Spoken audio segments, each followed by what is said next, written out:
অজ্ঞানতে ব্ৰাহ্মণৰ গৃহে পাণ্ডু পুত্ৰগণ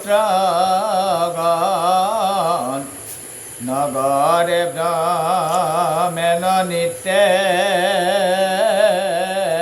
শিক্ষাৰ কাৰণ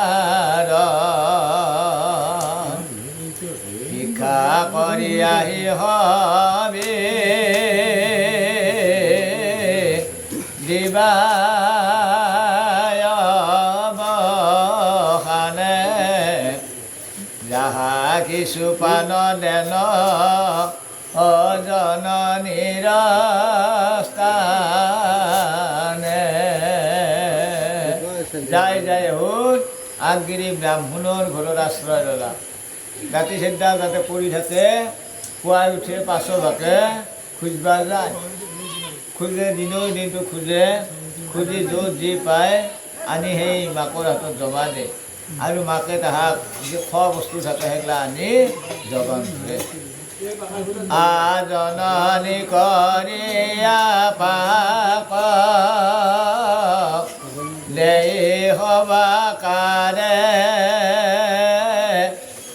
অৰ্ধে কবাতিয়া দেন বীৰ বিকুদৰে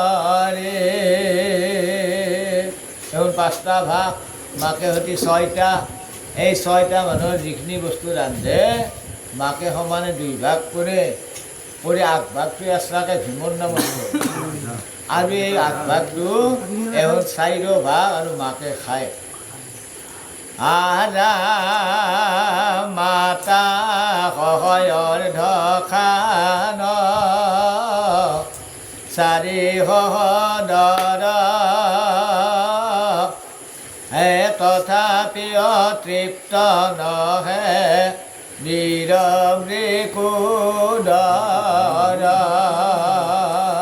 এখন 4 যেখনি খায় ভীমে আকলাই সেইখিনি খায় খালেওতো তাৰমানে সম্পূৰ্ণ নকৰে তো খাদ্য বেছিকৈ লাগে নহয় তো মনৰ আনন্দ নাহে আধা বেটি থাকে আৰাম হেন মতে বিপ্ৰগৃহে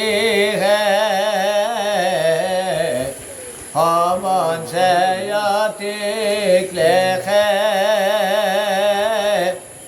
শিক্ষা কৰে অনুদিন ব্ৰাহ্মণৰ বেশে আগদিন 2 দিন কৰি থাকাতে বহুদিন সেই বামুণৰ ঘৰত থাকি আৰু এহুন দি খুজিবা যায় ব্ৰাহ্মণ বেশত খুজিবা যায় এহুন আচলতে ক্ষত্ৰিয় বিধ আছিল ক্ষত্ৰিয় তাৰমানে সাজ পোছাক এৰি ব্ৰাহ্মণৰ সাজ পোছাক পিন্ধিছিল আৰামে কদিনা গৃহতে ৰহিল বিকুদৰ শিক্ষাতে গেলে নয়াৰু 4 সহদৰ একদিনাখন ভীমে ভিক্ষা কৰিব নেগালা এওঁ বাকী 4টা গা আৰু ভীমে মাকৰ লগতে গৃহকৰ্ম কৰি থাকি মাচম্বিতে বিপ্ৰৰ গৃহে মহাশব্দ শুনি বিপ্লাপ কৰিয়া কান্দে অব্ৰাহ্মণ ব্ৰাহ্মণী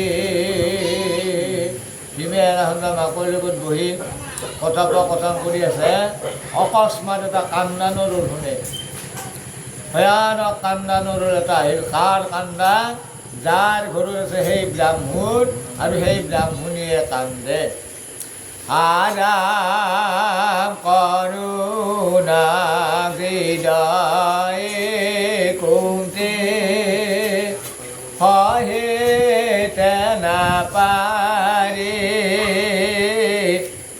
সহে ননিকতে বৃক দৰেৰে মাতিয়া বৰ দুখ লগা কান্দিছিল আৰু কৰোণাময় হৃদয় কুন্তীৰ অন্তৰখান অতি মৰমীয়াল অতি দয়ালু আছিল আৰু সেই কুন্তীয়ে ভীমক মাত দি কৈছিল হয় একদিনা বিপ্ৰগৃহে আচৰে গাতে পৰমহাৰ্য বিপ্ৰয় কৰিলা বিপথে। হে বাবা আমি ব্ৰাহ্মণৰ ঘৰত ছদ্মবেশ ধৰি এনেকৈ আছোঁ কিন্তু আজি ব্ৰাহ্মণৰ কিবা বিপদ নহ'লে এনেকৈ কান্দা কাটা নকৰিলা হৈ অঁ এখন বিপদ প্ৰস্ত কহিলা ব্ৰাহ্মণ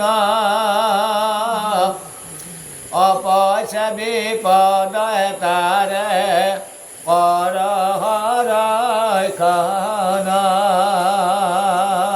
কি যি বিপদ হ'ল ফুল আৰু যি বিপদ হৈছে সেই বিপদৰ পৰাই মানুহখিনিক তই ৰক্ষা কৰ উদ্ধাৰ কৰ। আৰাম উপকাৰী জনে দেৱা সাহাৰ্য নকৰে পৰলোকে পাপ হয় অযশ সংহাৰে। পাৰিলে উপকাৰ কৰাজনক দেহে কেহে খাটি হ'লেও উপকাৰে কৰিব লাগে আৰু যদি কৰা নাযায় তেনেহ'লে সেই কামটো পাপ ভুঞ্জিব লগা হয়। আর ভীমে বলিলেন মাতা জিজ্ঞাসা ব্রাহ্মণে ভীমরা সাপে যাওয়ে কুন্তি দেবী। যাও তুমি সুধি আহা এর কি বিপদ হৈছে আৰু সেই বিপদৰ কথাখিনি মোক কওক। আৰাম বছৰে বন্ধনে যে সাহিত্য সুৰভি ব্ৰাহ্মণৰ ঘৰে কুটি কৰিলা গমন।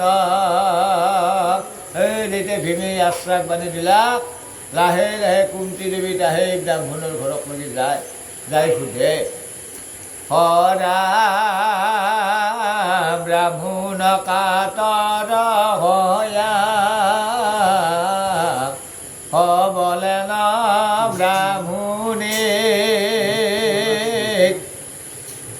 ব্ৰাহ্মণে হেতু পূৰ্বে কথ বলিনো তোমায়। ব্ৰাহ্মণে কৈছিল যে আগতে মই তোমাক কৈছিলোঁ না এই এক চক্ৰা নগৰত আমি নাথাকোঁ বেলেগ দেশত যাওঁ তুমিহে থকা হ'লা আৰু থকা হৈ আজি কি হ'ল ৰাক্ষসৰ উপদ্ৰৱ এহি দেখে হয় হাৰ হে দেখে বসতি কভু উপযুক্ত নয়। এই দেখাত ৰাক্ষসৰ উপদ্ৰৱ হৈ ৰাক্ষসৰ অত্যাচাৰ চলি ৰাক্ষসে সৰ্বশক্তিশালী আৰু সেইকাৰণে মই নাথো খুজিছিলোঁ। আৰাম পিতা মাতা স্নেহে তুমি অলংঘিলা বচন তাহাৰো চিত দুখ পাইলা। তুমি মায়ে পিতাৰ কথা শুনি আৰু বেলেগ দেশক নাযা হ'লা এতিয়া সেইকাৰণে এতিয়া দুখৰ ওপৰি দুখ পাব লগা হ'ল। কি কৰিব উপায় যে নাদেখি কণ বুদ্ধি কৰিব না দেখো প্ৰতিকাৰ। এতিয়া সময়ৰ ঘৰত কি উপায় কৰ কি বুদ্ধি কৰ এতিয়া আৰু আমাৰ হেৰি নাই উপায় আমাৰ নাই। তুমি ধৰ্ম পত্নী হওয়ায় আমাৰ গৃহিণী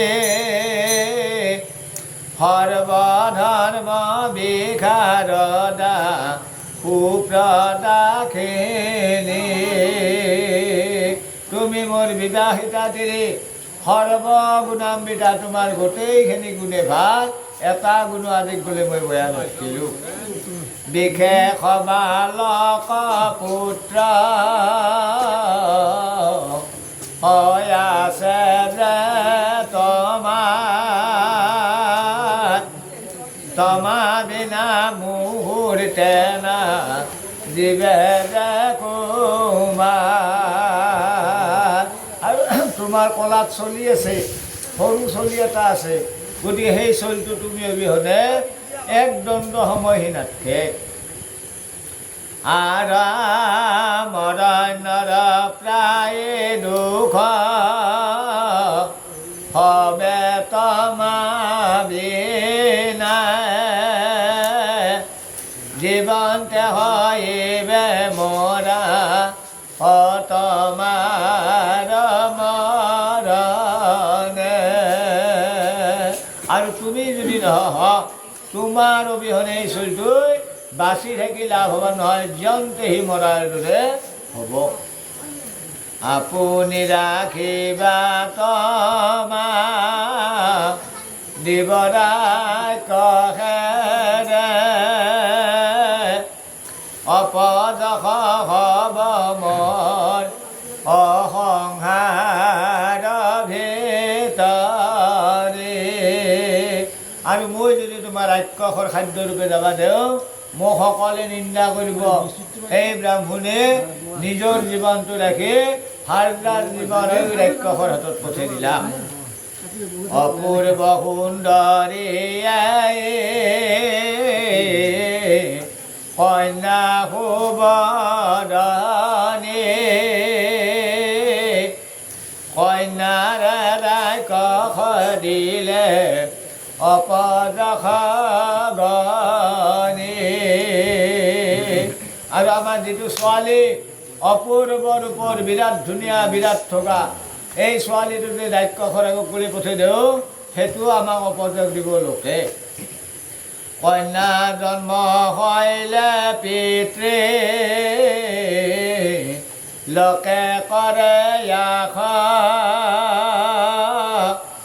দান কৰিলে সদা কালে হয় স্বৰ্গে বাস সুকন্যা দান কৰিব পাৰিলে দানত মহাপুণ্য হৈ সেই পুণ্যৰ ফলেদি স্বৰ্গত বাস হৈ এই ব্ৰাহ্মণে ব্ৰাহ্মণীক কৈ আছে 4টা মানুহে ৰাত হাৰি হালয়া দিব আমি ৰাক্ষস ভয়খনে ঠিক ঠিক তবে মই কি কাজ দেৱনে আমি আপিটো দিলে আমাৰ তাৰমানে দান কৰা বস্তু নহয় হয় গতিকে আপিটো দিবা নোৱাৰোঁ আৰু দেও সকলোৱে মোক নিন্দা দিব আপুনি যাইব আমি ৰাক্ষসৰ থানে এটা বলি কান্দে দিছ অসদল নয়নে ব্ৰাহ্মণী আপাসনাটো থাকক আপিটো থাকক তুমিও থাকা ময়ে যাম আজি ৰাক্ষসৰ খাদ্য হৈ মোকে হওক ৰাক্ষসে আৰু ব্ৰাহ্মণী বলে ন প্ৰভু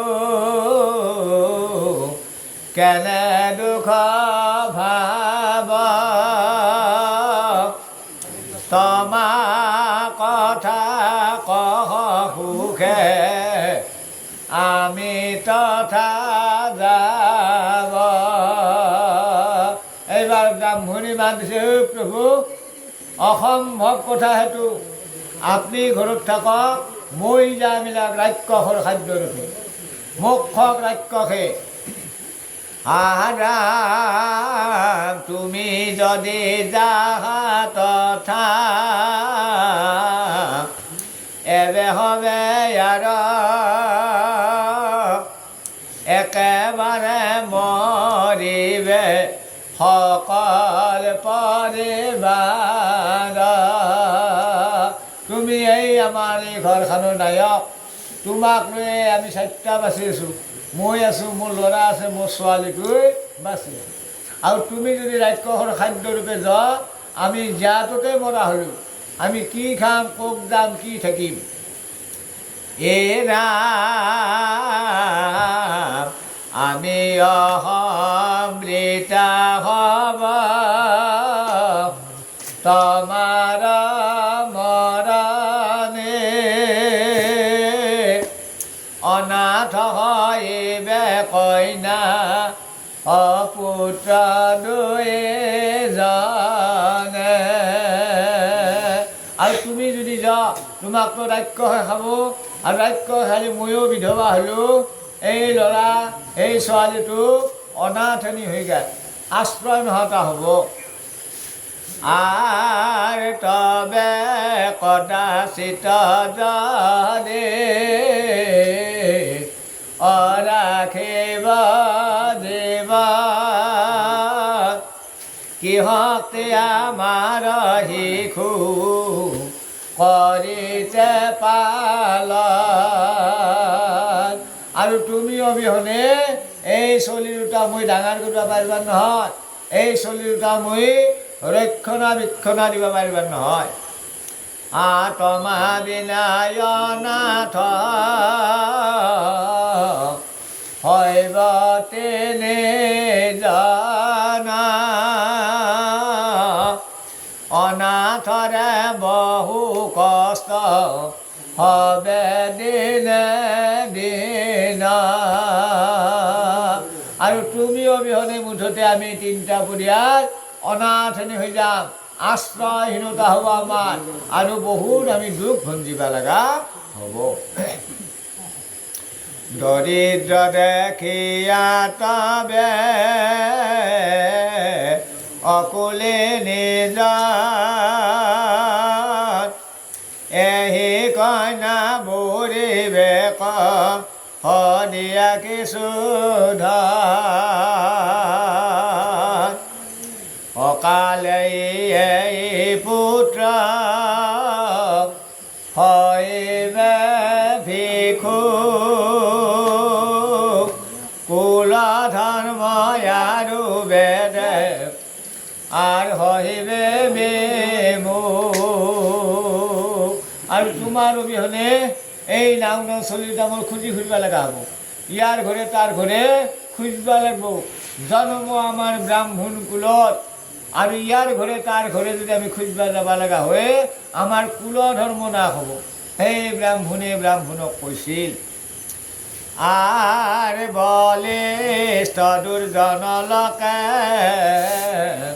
কামদগ্ধ হয়া মৰে বেশিত হয় অনাথ দেখিয়া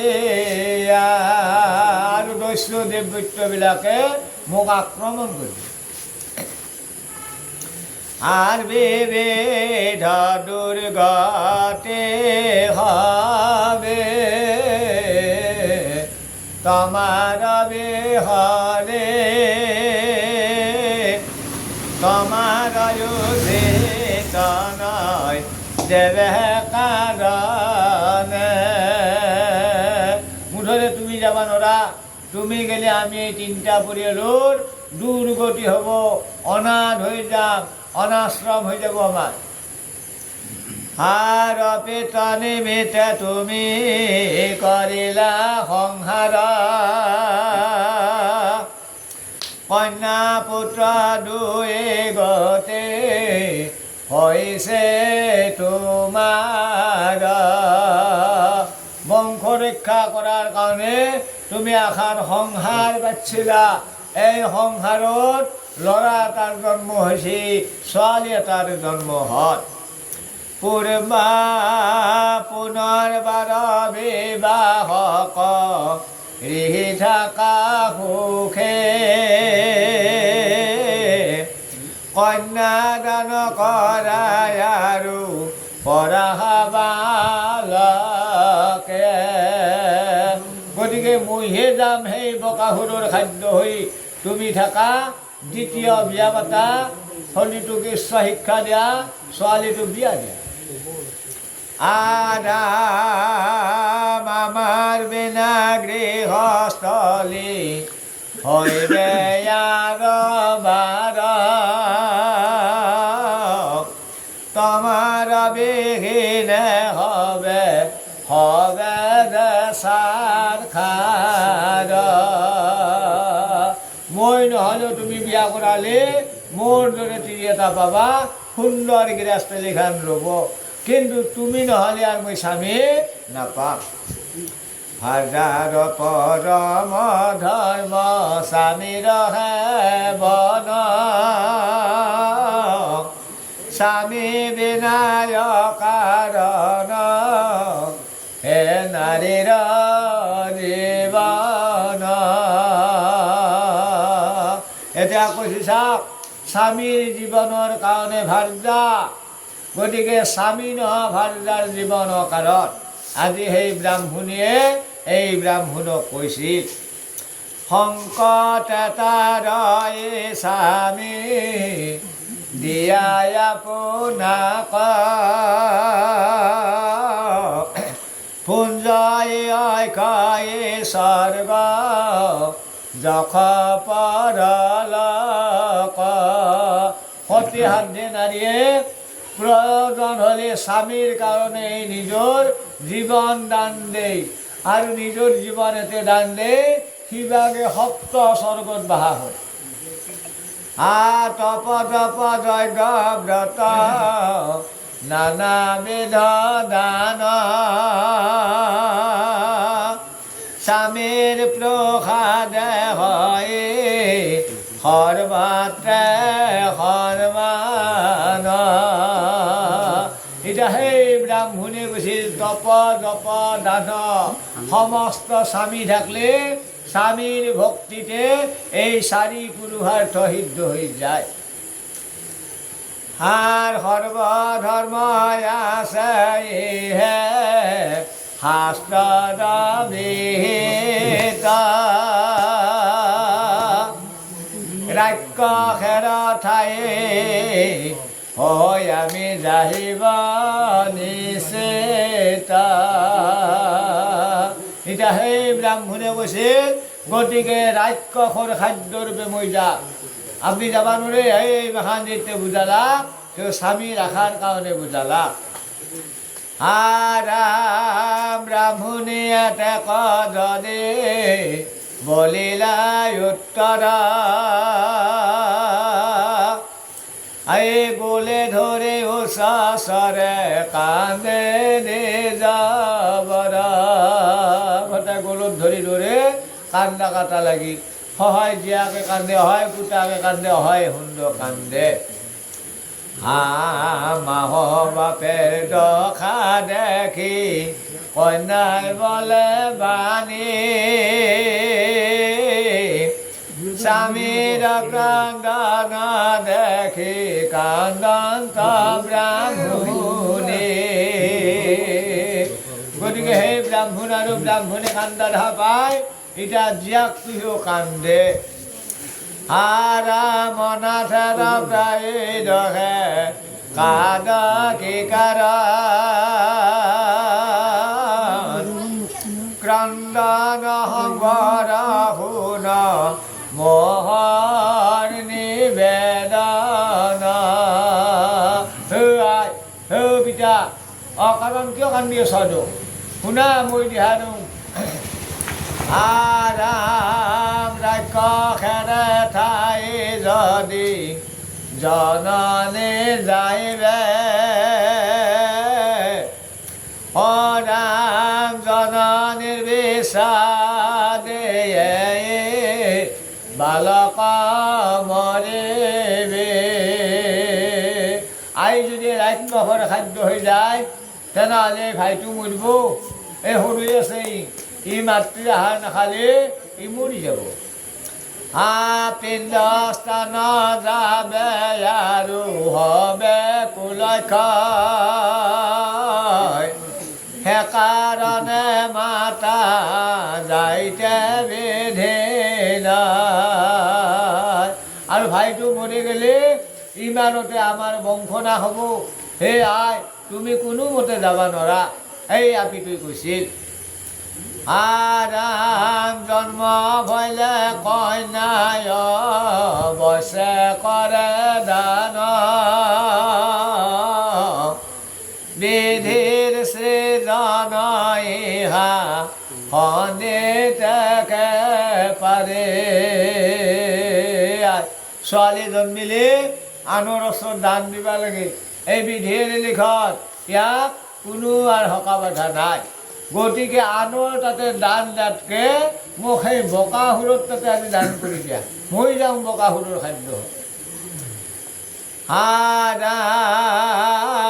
দৈৱে আমাৰ পিতা অন্য নিবেদন, এখন ৰাক্ষসক দিয়া দহত্ৰাণ।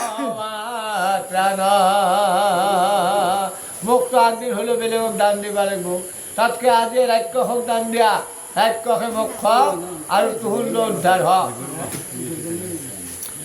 আৰ আমাহেন কত হবে তোমাৰ থাকিলে, সে কাৰণে মৰে দিয়া বংশ কৌতূহলে। আৰু সেইকাৰণে আজি মোকে দান কৰা, মোকে বকাসুৰৰ আগত গলি খেলে দিয়া। পঢ়িবে আমাৰ পুত্ৰ তাৰিবে পশ্চাত, এই সম্প্ৰীতি তাৰি আমি যাহিব নিশ্চিত। আৰু মোৰ কোনো দুখ নাই, কোনো শোক নাই, কোনো চিন্তা নাই, মাত্ৰ আদেশ দিয়া মই যাওঁ বকাসুৰৰ খাদ্য হৈ। এতে কহুনিয়া কান্দে ব্ৰাহ্মণ ব্ৰাহ্মণে, এই তিনিজনে কান্দে উৎসাহধনে। এই তিনিও এতিয়া গলত ধৰা ধৰি খামচা খামচি কৰি কান্দবা ধৰিলা। এমন শুনিয়া পুত্ৰে তিনিৰ ক্ৰন্দন, মুখতে দিয়া কৰে সবাৰে বাৰ।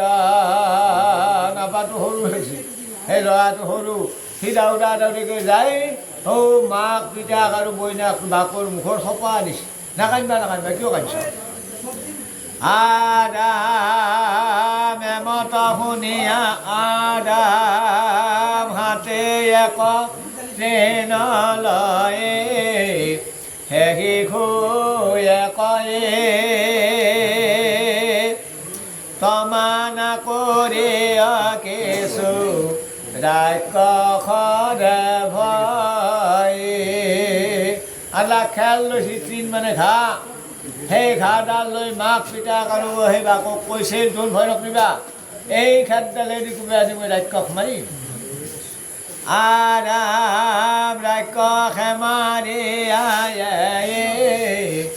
বাৰীৰ প্ৰহাৰে, কথাই আছে দেখাই দেখিবেহে তাৰে। কৰিছে মাত্ৰ মোক দেখি দিয়া, এই বাৰীডালে দিয়ে তাক আজি কোবে কোবে মই নাক কৰিম। বালকৰ বচন শুনিতে নিজানা, হাঁহিতে লাগিলা তাৰা এতে দিয়া ক্ৰন্দন। ইমান দুখৰ মাজত যে এতিয়া সেই চলটো খেৰডাল লৈ ৰাক্য হক মাৰো বুলি কৈছে তেতিয়া তাহাৰ হাঁহি উঠিছে আৰু ক্ৰন্দন কলা হাম কাটছে ৰাধা ফেৰছে এই বাইৰা তাতে দিয়া এইটো দেখিছো আনছি না যা টাকা লবি তুমি যা নালকে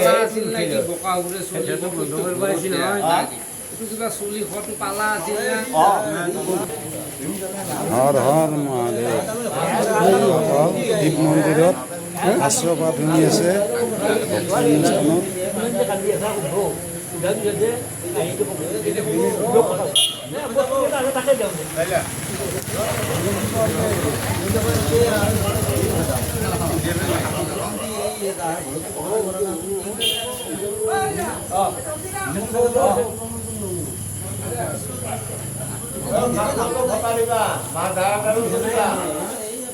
হৰ হৰ মহাদেৱ সকলোৱে যেন মোৰ চেনেলটো ছাবস্ক্ৰাইব লাইক আৰু শ্বেয়াৰ কৰে